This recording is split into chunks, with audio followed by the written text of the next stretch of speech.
Don't worry, be happy. Don't worry, be happy.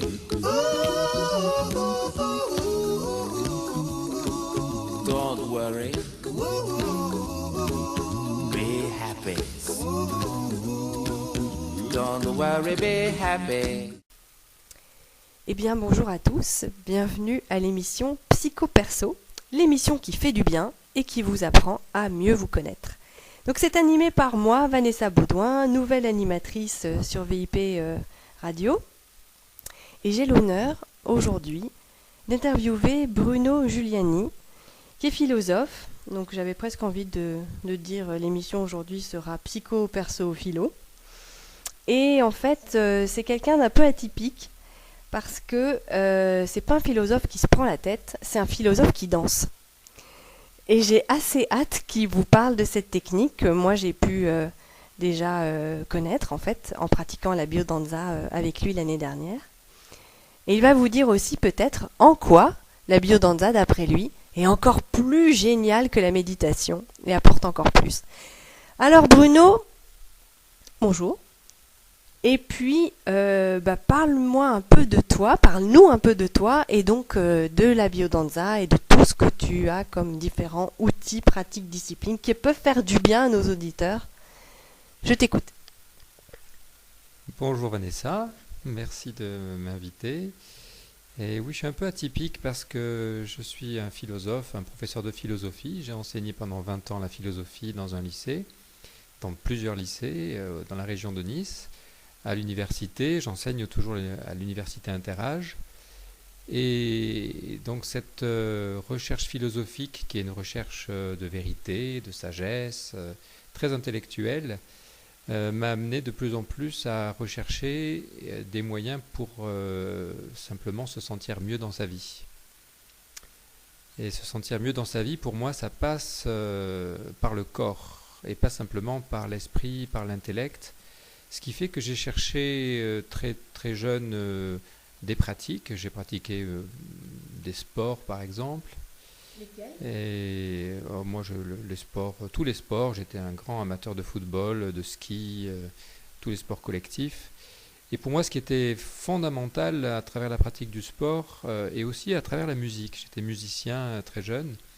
Et je voyais que pour se sentir bien dans son esprit, il fallait d'abord se sentir bien dans son corps. Et donc j'ai pratiqué aussi des techniques de développement personnel, en particulier pendant une dizaine d'années la sophrologie.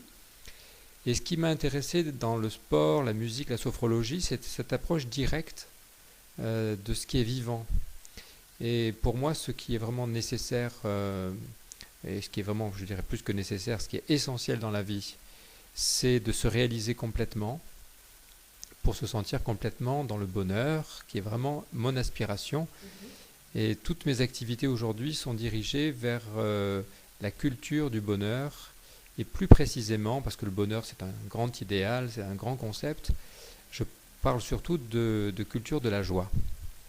Et la biodanza que j'ai découvert dans les années 2000, c'est pour moi la pratique qui permet le plus de libérer sa joie de vivre, parce qu'il y a la dimension corporelle qu'on peut retrouver dans les sports et dans la danse, mais il y a aussi la musique, il y a le rapport à l'autre, et il y a surtout le respect profond des besoins de chacun sur le plan de ce qui est vital. Et ce qui est pour moi vital, c'est l'affectivité. Et donc, en parallèle de mes recherches philosophiques et des livres que j'ai écrits sur le bonheur, j'ai approfondi surtout les conditions du bonheur à travers l'affectivité, c'est-à-dire ce qu'on ressent dans son cœur. Et ce qu'on ressent dans son cœur, c'est avant tout la recherche de la relation à l'autre et de ce qui permet de se nourrir et de ressentir ces sentiments que sont la tendresse, l'amitié et l'amour finalement. Donc tu es en train de me dire que dans un cours de biodanza, on danse et on trouve aussi l'affectivité, l'amour et le respect de ses besoins. Tout ça. Et oui, on en trouve même beaucoup plus que ça. Et donc je vais en parler un petit peu. Mais là, tu me demandais de me présenter. Et ce qui fait que, pour terminer ma présentation, Donc j'ai été longtemps professeur de philosophie, professeur agrégé, etc. J'ai fait toutes les études, les diplômes, mais j'étais enfermé dans la philosophie, parce qu'elle reste que conceptuelle, elle reste théorique. Et j'ai aussi beaucoup animé de philosophie pratique. J'ai animé les cafés philo du bar des oiseaux de mon ami Noël Perna pendant une quinzaine d'années. Et donc j'aimais cet aspect vivant, cet aspect de très libre, dans lesquels chacun peut s'exprimer, peut se rencontrer, peut vraiment aller profondément en lui, et pas simplement agiter des théories. Et quand j'ai découvert la biodanza, ça a été extraordinaire, parce qu'en biodanza, on ne parle pas. Et on ne cherche pas non plus à acquérir de techniques, c'est complètement libre. Et donc j'ai fait tout un processus depuis une quinzaine d'années à pratiquer la biodanza dans une dizaine de pays, parce que c'est un mouvement international. Et j'ai découvert des milliers de personnes qui pratiquaient cet art, la danse de la vie. Biodanza, ça veut dire danse de la vie.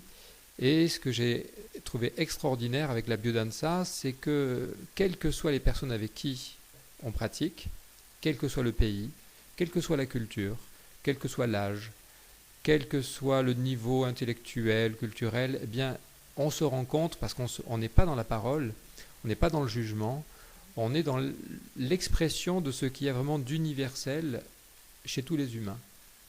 Et donc, en effet, la biodanza qui a donc été créée par un anthropologue qui s'appelle Rolando Toro, c'est vraiment une pratique qui vise seulement à libérer toutes ces forces de vie qui sont réprimées par l'éducation et qui empêchent d'être bien avec soi-même, bien avec les autres, bien avec l'univers. Et donc il y a l'affectivité qui est vraiment au centre, l'intelligence affective. Donc beaucoup d'exercices, de jeux, de petites danses qui sont très simples, mais qui font un bien fou, parce qu'elles permettent de retrouver les gestes naturels, les gestes instinctifs qui font qu'on se sent bien avec les autres. Et donc on libère comme ça tous les potentiels humains. Et donc il n'y a pas de l'affectivité, il y a la créativité, il y a le jeu, il y a surtout le plaisir de vivre. Alors je retiens l'expression intelligence affective. Ce sont vraiment deux mots qui vont bien ensemble? Parce que l'intelligence c'est un peu dans la tête, l'affectif c'est un peu dans le cœur. Tu m'éclaires?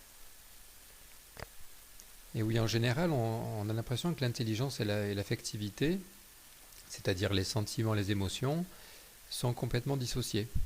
Mais c'est le cas. Dans notre société, les deux sont dissociés. Et le grand génie de Rolando, ça a été de comprendre que la vraie intelligence est celle du cœur.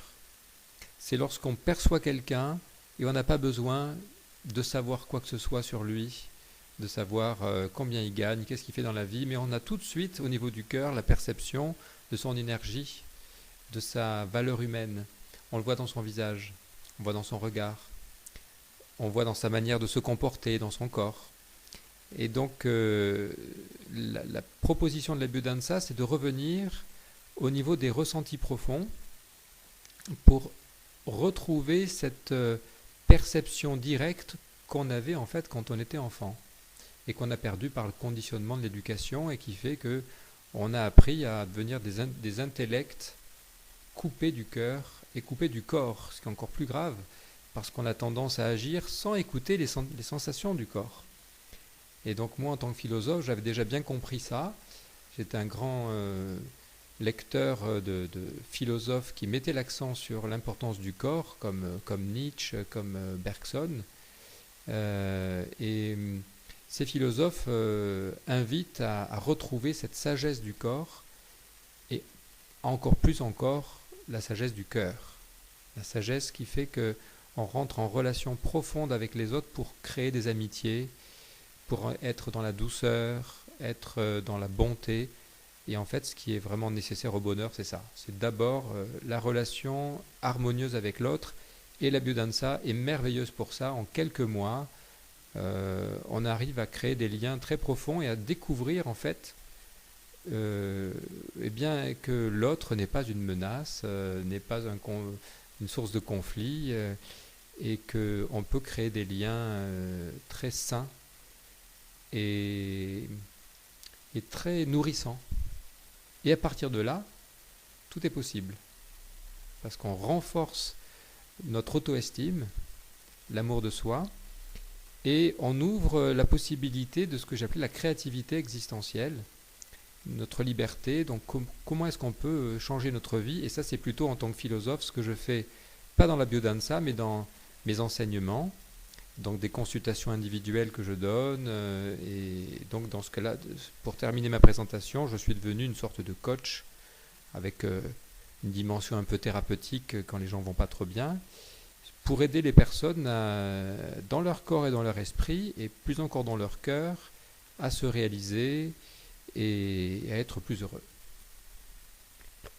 Alors, pour tous les gens bavards, dont je fais partie, et qui ont peut-être un peu cette crainte-là de cette consigne que tu as donnée dans la biodanza, on ne parle pas, je tiens à les rassurer, car moi vraiment, qui suis une grande causante, j'apprécie beaucoup de danser à tes cours de biodanza en silence.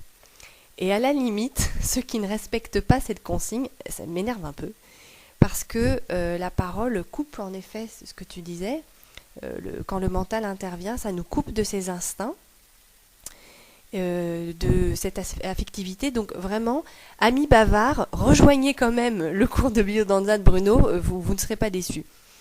Alors tu disais maintenant, à l'instant, que tu étais donc un coach, que tu pouvais donc aider vraiment les gens qui n'allaient pas bien. Est-ce que tu pourrais nous dire à quel type de mots s'applique ton type de thérapie? Ou est-ce que ça s'applique à tout? Voilà, dis-nous ça. Oui, déjà, le mot thérapie me convient pas trop, parce que ça renvoie souvent justement à des maladies. Et moi, il me semble que la plupart d'entre nous, nous n'avons pas de véritable maladie, même si quelquefois on peut vraiment souffrir, donc avoir besoin d'une vraie thérapie, bien sûr. Et moi, je ne me positionne pas comme un thérapeute. D'accord. Il y a une dimension thérapeutique parce que je prends le mot thérapie au sens originel, très large, qui est prendre soin. C'est vraiment prendre soin, la thérapie. C'est porter son attention à quelqu'un et voir de quoi est-ce qu'il a vraiment besoin. Et donc, en effet, mon accompagnement, comme celui de tout coach de vie, peut convenir à toutes les personnes qui sentent qu'elles ne sont pas totalement heureuses. Alors, ça ne veut pas dire qu'elles sont en souffrance ou qu'elles sont mal, mais en général, il y a une difficulté. La plupart des gens qui viennent me voir en coaching de vie sont des personnes qui ont un frein à leur accomplissement, soit sur le plan relationnel le plus souvent, des personnes qui n'arrivent pas à trouver l'amour, qui n'arrivent pas à s'entendre bien avec leur conjoint, qui ont des problèmes relationnels avec leurs enfants, ou qui se sentent simplement seuls, qui n'arrivent pas à s'épanouir sur le plan affectif, amoureux, relationnel. Et donc il y a une grande part de l'accompagnement pour permettre aux personnes de se sentir complètement heureux sur ce plan-là, sur le plan de l'amour. Mais il y a aussi des personnes simplement qui viennent parce que sur le plan professionnel, soit elles n'arrivent pas à trouver leur voie, soit elles ne s'épanouissent pas dans leur travail. Et finalement, que ce soit à travers l'amour ou le travail, c'est toujours un manque de connaissance de soi, un manque de connaissance de sa vraie puissance. Et donc mon accompagnement, utilisant donc la pratique de biodanza pour une part et ma compétence de philosophe d'autre part, et évidemment beaucoup de pratiques de psychologie, de psychothérapie que j'ai acquises dans mon parcours, ça permet aux personnes de vraiment se connaître en profondeur et d'aller réveiller leur force de vie. Qu'est-ce que j'ai vraiment envie de réaliser dans ma vie?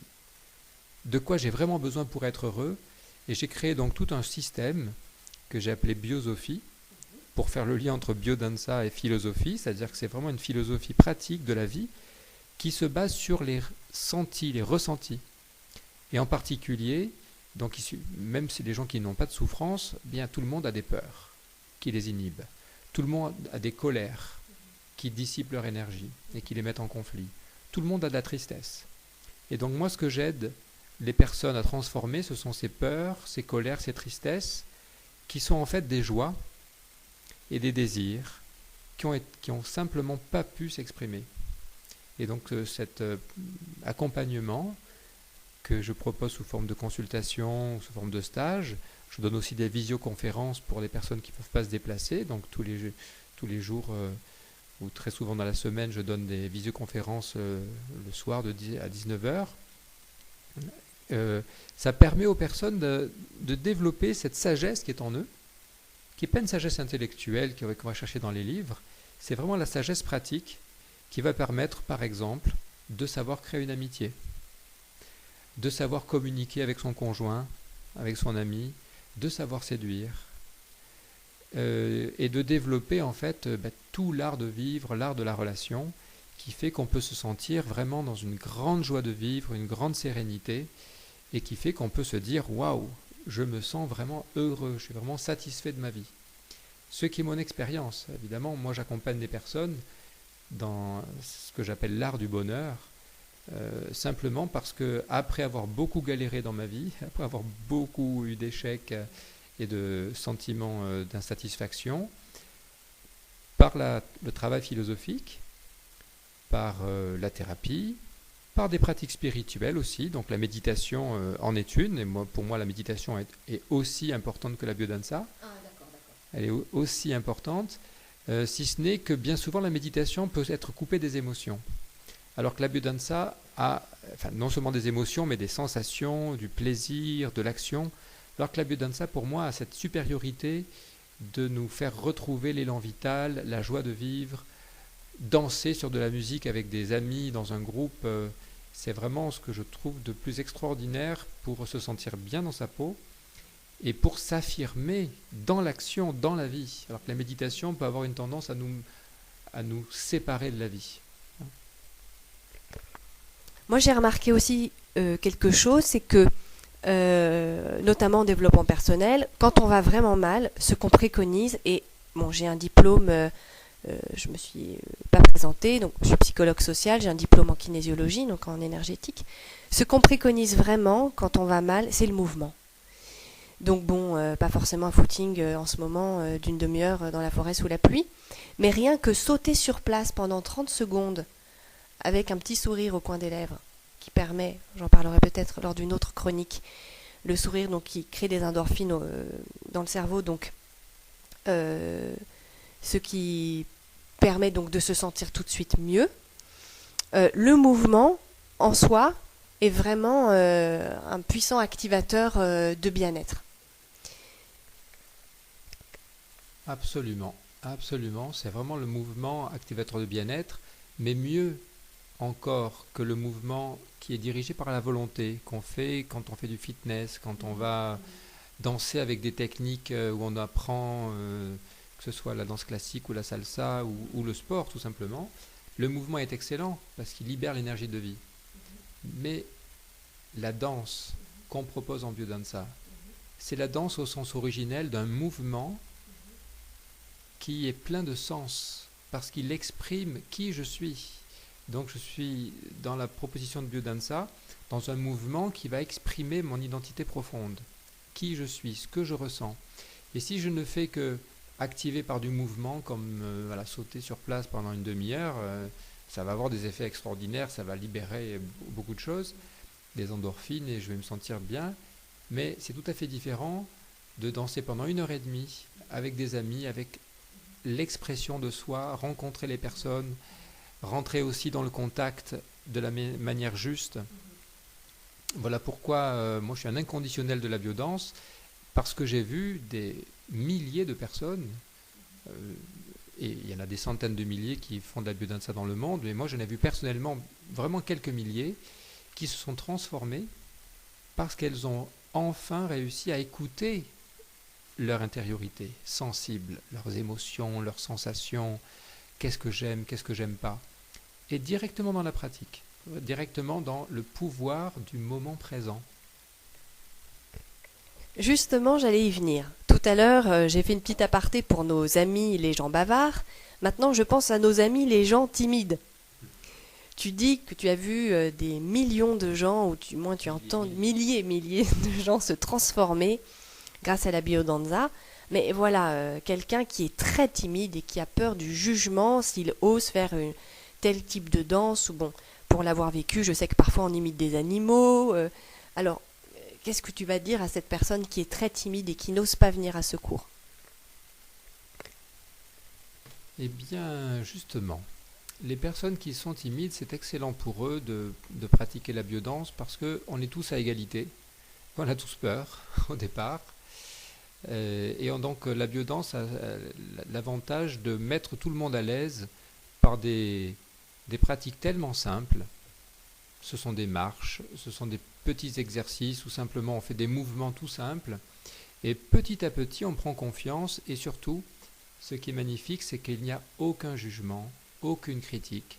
La biodanse, elle est fondée sur la valorisation de l'identité. On ne fait jamais de critique. Tout ce qu'on fait est toujours bien en biodanse. On ne se trompe jamais. On ne privilégie que la joie, la confiance, le plaisir, l'amusement. Donc quelqu'un qui est timide, il oublie sa timidité très vite. Et ce que je voulais dire aussi, c'est que bien sûr, tout le monde ne peut pas arriver dans un cours de biodanse tout de suite. Peut-être quelquefois il faut faire un travail thérapeutique avant. Souvent, les personnes viennent me voir d'abord en consultation. Je crée le lien de confiance avec elles pour comprendre de quoi elles ont peur, percevoir qu'en réalité, ces peurs sont liées à des blessures du passé et que dès qu'on crée le lien de confiance dans l'empathie, avec bienveillance, la peur s'en va et la timidité s'en va. Et donc, il est tout à fait possible de d'abord faire des consultations pour ensuite aller faire de la biodanza si on sent que c'est juste, pour vraiment libérer l'énergie. Alors ces consultations, tu vas me dire qu'il n'y a pas de consultation type, mais quand même à quoi ça ressemble? Parce que là, philosophie, biodanza, biosophie, connaissance de soi, libérer les peurs, les colères, les tristesses. Tu veux pas nous schématiser un petit peu? Oui, je peux schématiser, en tout cas simplifier. Et même je te propose, voilà, je te fais une petite consultation tout de suite. C'est parti. Écoute, la première question que je peux te poser comme ça, bon, c'est pas une vraie consultation, mais pour donner une petite idée, j'ai envie de te dire, Vanessa, quand tu penses à ta vie actuelle, entre 1 et 10, combien est-ce que tu te sens heureuse? Alors là, tout de suite, c'est l'instant présent qui compte ou dans ma vie actuelle de façon... C'est l'instant présent quand tu penses à ta vie actuelle. Ok. Bah écoute, très bizarrement, je dirais 8. Très bien. Donc, qu'est-ce que ça veut dire? Ça veut dire que dans l'état où tu es, on va dire qu'il y a 80% de ton être qui est dans la joie. Donc, bravo, ça veut dire que tu es très heureuse là. Peut-être aussi c'est parce que tu aimes bien l'exercice dans lequel on est, donc c'est un peu faussé. Peut-être que hier ou ce matin, ou quand tu étais en train de penser à tes problèmes, tu étais moins bien. Mais n'empêche que ce qui est essentiel, c'est que le bonheur, c'est ici et maintenant. Donc là, félicitations. Tu es en train de réaliser déjà, donc tu as 8. Généralement, les gens qui sont à 8 sur 10 ne viennent pas me voir en consultation. Quoique, ils peuvent venir parce qu'ils sentent qu'ils ne sont pas à 10. Ça veut dire que tu as quand même, si tu es à 8, tu sais bien que tu as une inquiétude, qu'il y a au moins 20% de tes besoins, évidemment c'est schématique, qui ne sont pas satisfaits. Et donc ma proposition, ça va être d'aller chercher, tiens, qu'est-ce qui te manque? C'est quoi le besoin?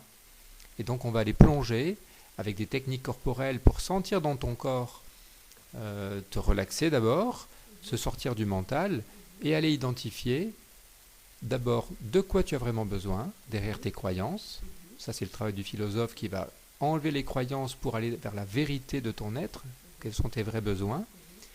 Et ensuite on va identifier les actions qui vont te permettre, avec tout ton potentiel d'enthousiasme et de créativité, de te donner les conditions de la sécurité pour satisfaire tes vrais besoins, pas les besoins conditionnés par la société qui font que tu as 1 sur 10, sans doute parce que tu es bourré de faux besoins comme nous tous.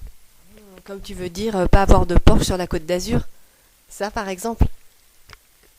Alors ça peut être caricatural comme la Porsche, la Côte d'Azur, mais ça peut être aussi simplement qu'on a l'habitude dans notre société de croire que pour être heureux, il faut être dans une sorte d'aisance et d'excès en tout cas de possession, alors que il est nécessaire pour être vraiment heureux, bien sûr, de ne manquer de rien, mais ce n'est pas nécessaire d'avoir énormément sur le plan matériel.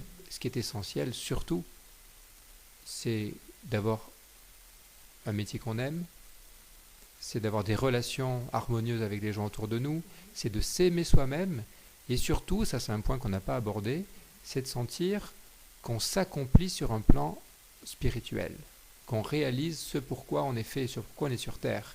C'est pour ça que, pour moi, la psychologie, la philosophie sont des approches pour aller vers la spiritualité.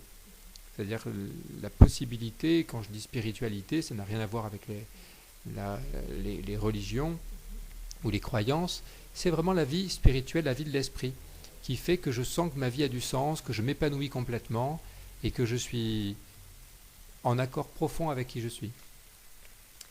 Donc là, tu dis la vie spirituelle, la mission de vie. Est-ce que tu pourrais nous donner une définition simple de la spiritualité? Ou du moins ta définition? Non. non. Je trouve que c'est un terme qu'on ne peut pas définir, mais tout le monde comprend que quand on parle de spiritualité, on pourrait dire que c'est la vie dans laquelle les valeurs, le sens, comme par exemple la beauté, la bonté, la vérité, le sacré, s'incarnent. Si quelqu'un a une vie matérielle et qu'il a tous les plaisirs corporels, mais que sa vie n'intègre aucune dimension de beauté, de sacré, ou rien qui soit vraiment profond, on peut dire qu'il ne peut pas être dans un grand bonheur. Même s'il se sent sans manque, sa vie n'a pas beaucoup de sens, pas beaucoup d'intensité. Voilà pourquoi, pour moi, ce qui est nécessaire à développer essentiellement, c'est l'enthousiasme. Parce que l'enthousiasme, c'est le sentiment qu'on a quand on s'accomplit pleinement. Et quand je vois tous ces jeunes, par exemple, qui sont préoccupés par leur avenir, alors qu'ils ont des talents extraordinaires en eux, je me dis, mais il faut vraiment réveiller leur enthousiasme et qu'ils prennent conscience qu'ils peuvent créer leur vie avec tous ces potentiels, qu'ils ont simplement besoin d'accompagnement et de libérer cette énergie de vie qui est en eux. Et ça, c'est la vraie spiritualité. C'est surtout pas se couper du monde, mais au contraire, s'épanouir complètement dans le monde pour entrer en lien, c'est la définition même de l'esprit, avec la nature, avec tout ce qui est. C'est vraiment ce qu'on pourrait appeler chez les psychologues la possibilité d'expansion de conscience, ne pas rester dans sa petite conscience réduite, autour de son petit égoïsme, mais vraiment s'ouvrir à toutes les valeurs qui permettent de se sentir vraiment heureux. Waouh, comme c'est bien dit. Alors, je résume. Tu es philosophe, tu donnes des cours de biodanza, des visioconférences donc tous les soirs de la semaine, sauf le soir de la biodanza. On peut te suivre sur ton site. Tu nous dis un peu les adresses et tout ça, ton site? Oui, donc pour me trouver, c'est facile sur Internet en tapant mon nom, Bruno Giuliani. J'ai un petit site Internet qui donne toutes mes activités. Pour ceux qui sont dans la région, donc je donne des cours de biodanza dans le Vieux-Nice, sur le cours Saleya, avec un beau petit groupe. Et puis je donne des stages tous les mois dans la région. J'en donne bientôt à Aix, vers Avignon, dans la région niçoise. Et donc voilà, ceux qui sont intéressés, surtout pas hésiter de me contacter. Et puis il y a aussi les livres qui sont possibles toujours de lire, plusieurs livres. Le dernier qui est paru, qui s'intéresse à la question du bonheur, comment trouver le bonheur à travers la pensée de Spinoza, qui est mon petit philosophe chéri, très difficile à comprendre, mais une fois qu'on l'a compris, il est génial parce qu'il permet en fait de voir comment est-ce qu'on peut tout transformer, ce qui nous arrive dans la vie, tout transformer en capacité de joie, de jubilé. Il t'arrive un problème, un accident, je peux le transformer en opportunité de joie. Ça, c'est vraiment ce que j'adore chez Spinoza. Bon, alors ça va bien parce que c'est quand même une philosophie que je m'applique à moi-même, donc je suis assez contente de ça. Et alors, à propos de joie, je me permets de faire un lien. Je ne suis pas sûre que ça vous donne une idée très précise de ce qu'est la biodanza, mais amis auditeurs, vous pouvez vous donner rendez-vous sur mon site www.vanessa-baudouin, B-E-A-U-D-O-I-N, baudouin.com. Allez dans l'onglet sketch et vous verrez donc le personnage de Rémi, qui est élève de biodanza, sketch qui m'a été donc inspiré par mon expérience avec Bruno. Et donc voilà, vous aurez comme ça une idée un peu humoristique de ce qu'est la biodanza. Mais écoutez, moi je vous souhaite à toi Bruno de continuer sur ton chemin du bonheur et de la sagesse. Et ben moi je crois que je vais me souhaiter un peu la même chose parce que ça m'a l'air de te réussir. Et puis écoutez amis auditeurs, à très bientôt pour une prochaine émission avec ou un nouvel invité ou bien une chronique de ma part. Très très belle semaine et je vous souhaite 1000 soleils joyeux en votre cœur et sur votre chemin. Au revoir.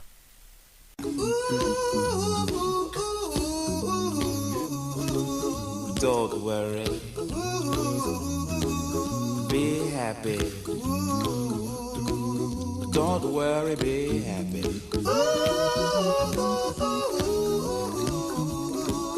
Don't worry, be happy. Don't worry, be happy.